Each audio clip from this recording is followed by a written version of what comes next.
Ginanunso sang National Commission on Muslim Filipinos nga mag-umpisa sa Huwebes, Pebrero 19, ang balaan nga bulan sang Ramadan.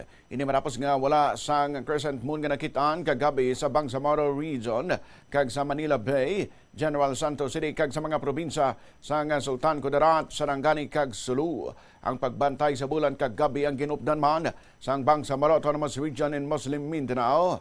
Darul Ifta nagkalilain nga ulama groups kag Philippine Atmospheric, Geophysical and Astronomical Services Administration o kon pag-asa. Nabaluan nga ang moon sighting o kon hilal sighting ang nagamarka sa bagong nga Islamic Lunar Month. Ang Ramadan among pinakabalaan nga bulan sa Islamic calendar sa di nagapuha sa mga Muslim halin sa kagahon tubtob sa kasisidmon kag naghalad sang pagpangamuyo santo sa ginatudlo sa Islam. Yari naman ang pagbasa ni Grand Mufti Sheikh Abdul Rauf Gilani sang Bangsamoro Darul Ifta kung saan umagaumpisa ang Ramadan. By the authority vested in me as a Bangsamoro Mufti, I, Abdul Rauf Gilani, hereby announce that the crescent moon was not sighted.